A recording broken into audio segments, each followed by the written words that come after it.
الحمد للہ رب العالمین والصلاة والسلام علی سید الانبیاء والمرسلین وعلی آلہ واصحابہ اجمعین اما بعد فاعوذ باللہ من الشیطان الرجیم بسم اللہ الرحمن الرحیم۔ معزز سامعین، میرے عزیز بھائیوں اور میری پیاری بہنوں، اللہ تعالیٰ نے ہفتے کے دنوں میں سے ایک دن کو تمام دنوں پر فضیلت عطا فرمائی، اور وہ مبارک دن کون سا ہے؟ وہ مبارک دن ہے جمعہ کا دن۔ جمعہ صرف ایک دن نہیں بلکہ ایمان کی تازگی، روح کی پاکیزگی اور امت کی اجتماعات یعنی ایکتا کا نام ہے۔ قرآن مجید میں اللہ تعالیٰ خود ارشاد فرماتے ہیں، یا ایہا الذین آمنوا اذا نودی للصلاة من یوم الجمعۃ فاسعوا الی ذکر اللہ وذروا البیع ذالکم خیر لکم ان کنتم تعلمون۔ سورہ جمعہ آیت نمبر 9، جس کا ترجمہ ہے اے ایمان والو، جب جمعہ کا دن نماز کے لیے اذان دی جائے تو اللہ کے ذکر کی طرف دوڑ پڑو اور خرید و فروخت چھوڑ دو، اگر تم جانتے ہو تو یہی تمہارے لیے بہتر ہے۔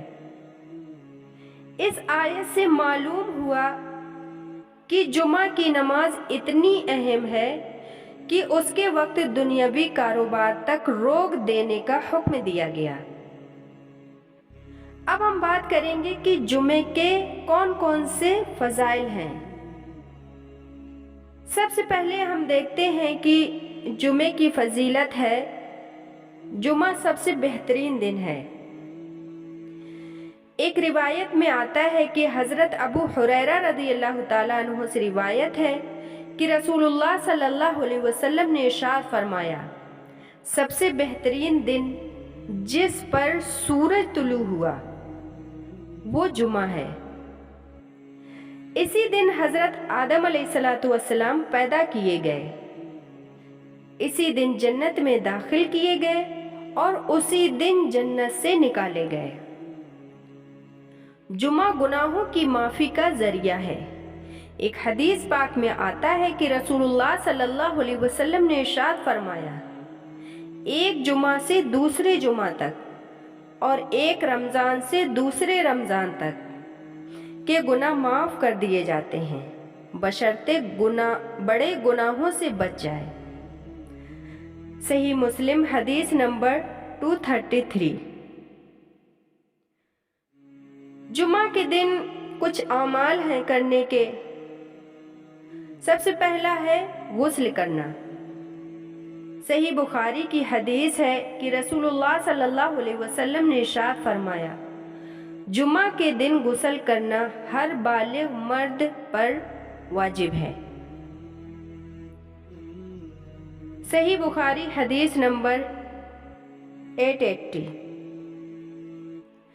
دوسرا ہے کپڑے صاف اور خوشبو لگانا۔ ایک حدیث پاک میں آتا ہے کہ رسول اللہ صلی اللہ علیہ وسلم جمعہ کے دن بہترین کپڑے پہنتے اور عطر استعمال فرماتے۔ یہ دن ظاہری اور باطنی پاکیزگی کا دن ہے۔ تیسرا عمل ہے سورہ کہف کی تلاوت کرنا۔ ایک حدیث پاک میں آتا ہے جس کا مفہوم ہے کہ رسول اللہ صلی اللہ علیہ وسلم نے ارشاد فرمایا، جو شخص جمعہ کے دن سورہ کہف پڑھے اس کے لیے اگلے جمعہ تک نور روشن کر دیا جاتا ہے۔ سنن الکبریٰ حدیث نمبر 5856۔ چوتھا عمل ہے درود شریف کی کثرت۔ ایک حدیث پاک میں آتا ہے کہ رسول اللہ صلی اللہ علیہ وسلم نے ارشاد فرمایا، جمعہ کے دن مجھ پر زیادہ سے زیادہ درود بھیجا کرو کیونکہ تمہارا درود مجھ پر پہنچایا جاتا ہے۔ ابو داؤد حدیث نمبر 1531۔ 5واں اعمال ہے ساعت قبولیت، یعنی دعا کی گھڑی۔ ایک حدیث پاک میں آتا ہے کہ رسول اللہ صلی اللہ علیہ وسلم نے ارشاد فرمایا، جمعہ کے دن ایک ایسی گھڑی ہے کہ اس وقت اگر کوئی مومن اللہ سے دعا مانگے تو اللہ اسے ضرور قبول فرماتے ہیں۔ صحیح بخاری حدیث نمبر 935۔ اکثر علماء کے مطابق یہ گھڑی عصر اور مغرب کے درمیان ہوتی ہے۔ ایک بزرگ کا واقعہ ہے، ایک بزرگ بیان کرتے ہیں، ایک شخص تھا جمعہ کو معمولی سمجھ کر اکثر چھوڑ دیتا تھا۔ جب اس کی موت کا وقت آیا، اچانک اس کی موت آئی اور لوگوں نے دیکھا کہ اس کی زبان سے کلمہ نکلنا مشکل ہو گیا ہے۔ اللہ اکبر۔ اس کے برعکس ایک بزرگ جو پابندی سے جمعہ پڑھتے تھے، ان کی موت کے وقت کلمہ آسان تھا۔ یہ واقعہ ہمیں بتاتا ہے کہ جمعہ کی بے پرواہی آخرت کو تباہ کر سکتی ہے۔ اب آخر میں اللہ تعالیٰ سے دعا ہے کہ یا اللہ، ہم تیرے گناہگار بندے ہیں، ہماری پیشانیوں پر گناہوں کا بوجھ ہے، ہمارے اعمال نامے شرمندگی سے بھرے ہوئے ہیں، لیکن تیری رحمت ہر چیز پر بھری ہے۔ یا ہمارے اللہ، آج کے مبارک دن جمعہ کی برکت سے ہماری تمام خطائیں معاف فرما۔ یا اللہ، ہم نے جان بوجھ کر گناہ کیے ہوں یا انجانے میں، کھلے میں کیے ہوں یا تنہائی میں، زبان سے کیے ہوں یا نگاہ سے، دل سے کیے ہوں یا قدموں سے، اے میرے رب، سب پر اپنی معافی کا پردہ ڈال دے۔ یا اللہ، ہمارے دلوں کی سختی کو دور فرما، ہمارے سینوں کو نور ایمان سے بھر دے، ہمارے اعمال کو اخلاص پیدا فرما اور ہمیں اپنی اطاعت میں مضبوط بنا دے۔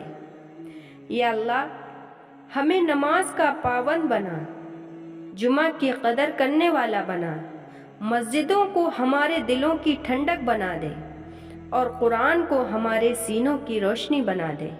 یا اللہ، ہمارے والدین پر اپنی خاص رحمت نازل فرما، اگر وہ زندہ ہیں تو انہیں صحت، عافیت اور لمبی عمر عطا فرما، اور اگر وہ اس دنیا سے جا چکے ہیں تو ان کی قبروں کو جنت کے باغوں میں سے ایک باغ بنا دے۔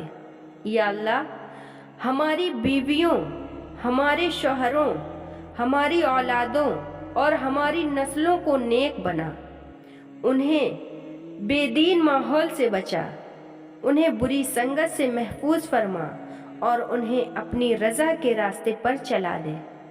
یا اللہ، جو بیمار ہیں انہیں شفائے کاملہ عطا فرما، جو پریشان ہیں ان کی پریشانیوں کو دور فرما، جو قرض میں ڈوبے ہیں انہیں غیب سے ادائیگی کے اسباب عطا فرما، اور جو بے روزگار ہیں انہیں حلال اور پاک روزی عطا فرما۔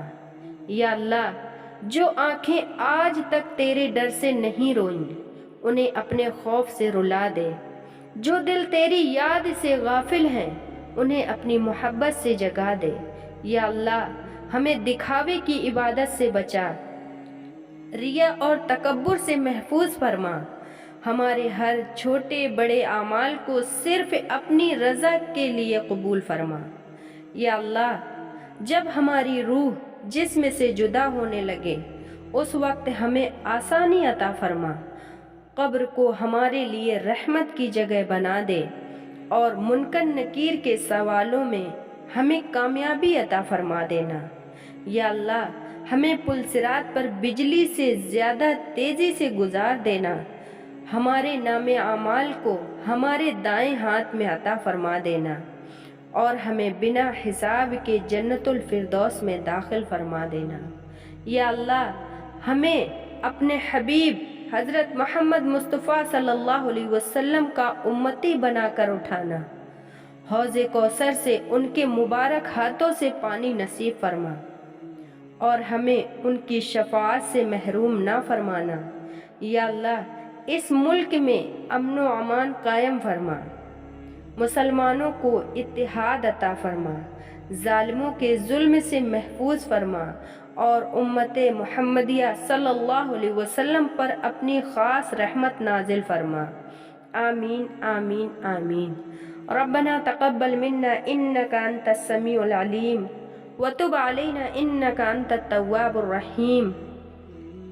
سبحان ربك رب العزة عما يصفون وسلام على المرسلين والحمد لله رب العالمين برحمتك يا ارحم الراحمين۔ جزا اللہ عنا محمدا وما هو اہلہ صلی اللہ علیہ وسلم۔ معزز سامعین، میری پیاری بہنوں، اگر آپ لوگوں کو یہ ویڈیو میری اچھی لگی ہو تو ویڈیو پر ایک لائک کر دیجئے گا، ویڈیو کو صدقہ جاریہ سمجھ کر زیادہ سے زیادہ شیئر کریے گا۔ اگر چینل پر نئے ہیں تو چینل کو سبسکرائب کر لیجئے گا، بیل نوٹیفیکیشن کو لازمی آن کر لیجئے گا تاکہ میری ہر آنے والی ویڈیو آپ تک پہنچ سکے۔ ہمیں اپنی دعاؤں میں یاد رکھیے گا، اپنا بہت سارا خیال رکھیے گا۔ ملتے ہیں ایک نئی ویڈیو کے ساتھ، ایک نئے بیان کے ساتھ۔ جب تک کے لیے اللہ حافظ۔ السلام علیکم ورحمۃ اللہ وبرکاتہ۔